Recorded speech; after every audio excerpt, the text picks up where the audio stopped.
जीवन जाकर संचित धन दान करिवे शतायु डाक्तर पुणी निज 100तम जन्मदिन लक्षे कि 2 लाख नुहे 3,40 लाख टंका भुवनेश्वर एम्स को दान करिवे एमिति बदान्य महिला जनक हेउछंती ब्रह्मपुर अंचलर स्त्री और प्रसूति रोग विशेषज्ञ डाक्तर लक्ष्मीबाई। लक्ष्मीबाई 1926 डिसेम्बर 5 तारिख रे जन्मग्रहण करथिले। पूरा जीवन जाक से रोगी सेवारे उत्सर्ग करथिले। कटक एसीबी प्रथम बैच छात्री थिले डाक्टर लक्ष्मीबाई। तेबे एम्स को 3,40 लाख देवाई समस्त कागजपत्र काम शेष होईछि। आसंता 5 तारिख अर्थात तांको जन्मदिन से आनुष्ठानिक भावे यह प्रदान करिवे। ए संपर्क में Brahmapur bureau chief Ashok Brahma report. मो पाखे आज जड़े एमती महिषी महिला अच्छा जी की आउ 5 दिन गले निजर 100तम जन्मदिन पदार्पण करेंगे एवं से होचंदी ब्रह्मपुर प्रोफेसर डॉक्टर के लक्ष्मीबाई एवं एससीबी मेडिकल कॉलेज सी होचंदी प्रथम वर्ष जो वर्ष एससीबी मेडिकल कॉलेज आरंभ होला प्रथम बैच सी होचंदी छात्री। स्त्री प्रसूति विभाग रे से जन सुनामधन्य डॉक्टर भाव परिचित पूरा ओडिशा बाहर एवं आज एइथिपई तांको कथा आमे कहया चाहूँ जे आसंता 5 तारिख रे से जितेबाला 100 वर्ष पदार्पण करेंगे से मनस्थ करिसेंती जे तांकर संचित 3,40 लाख टंका भुवनेश्वर एम्स को प्रदान करेंगे आउ एइथिपई प्रदान करेंगे जे सेठी महिला मानकर जो कर्कट रोग होउची सेही चिकित्सा रे एई टंका को विनियोग करा जियो बोली से कहिसेंती। Lady Eminence of South Odisha, 1992. Lady Eminence of South Odisha, 1920 as Bharati Jyoti. Still you are feeling healthy? I am feeling always because my father's genes are there, changing. I am more than spiritual. My mind is more than spiritual side. Not like all other people going all around about it. I lived to be very smart in doing all things. Up to 98 I was always, but 99 completely down. So by only concentrating and spirituality. When you passed MBBS? And 1950. 1950. Are you first batch of SCB?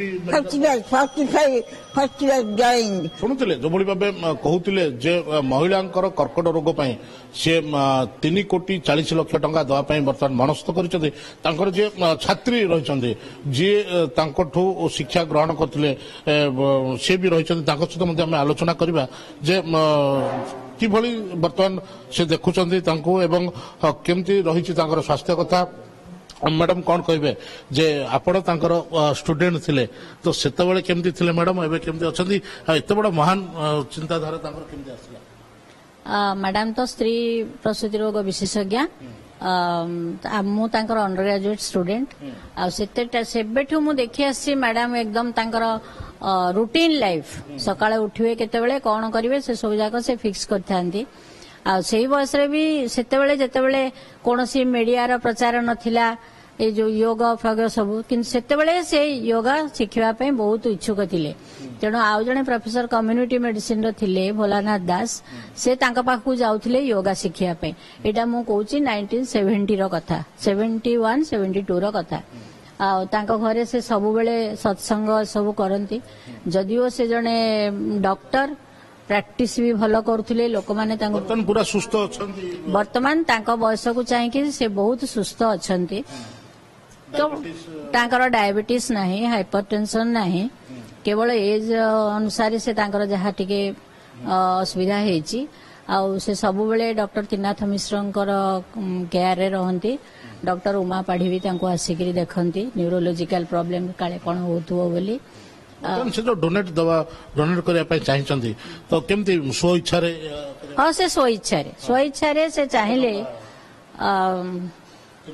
3,40 lakh कागज पत्र से तांको संगे से कागज पत्र तो madam पाखे भी नहीं ये सब जी बुझुची पाखे से कागज अच्छी बोधे से कागज से भद्रलोक नहीं कि आसवे 5 तारिख 5 तारिख सब जाक हम शुणुले যেভাবে ভাবে তাଙ୍କର যে স্টুডেଣ୍ଟ ମଧ୍ୟ କହୁଛନ୍ତି ଯିଏକି ତାଙ୍କ ସହିତ ସିଧାସଳଖ ତାଙ୍କର ଛାତ୍ରୀ ଥିଲେ ଏବଂ ବର୍ତ୍ତମାନ ପର୍ଯ୍ୟନ୍ତ ଯଦିଓ ସୁସ୍ଥ ପୁରାପୁରି ଅଛନ୍ତି ଏବଂ ମନସ୍ଥ କରିଛନ୍ତି ଯେ 5 ତାରିଖରେ ଆସନ୍ତା 5 ତାରିଖରେ ତାଙ୍କର 100ତମ ଜନ୍ମଦିନ ଅବସରରେ ସେ ଏମ୍ସକୁ ଡୋନେଟ୍ କରିବେ 3,40,00,000 ଟଙ୍କା ଏବଂ ଯାହାକି ମହିଳାମାନଙ୍କର କ୍ୟାନ୍ସର ରୋଗରେ ଏହା କାମ କରିବ ବୋଲି ସୂଚନା ଦେଇଛନ୍ତି ଏବଂ ଆମେ ମଧ୍ୟ ଆଶା କରିବା ଯେ ଏ ମହାନ ମହିୟସୀ ମହିଳାଙ୍କର ସୁସ୍ଥ ଜୀବନ ପାଇଁ।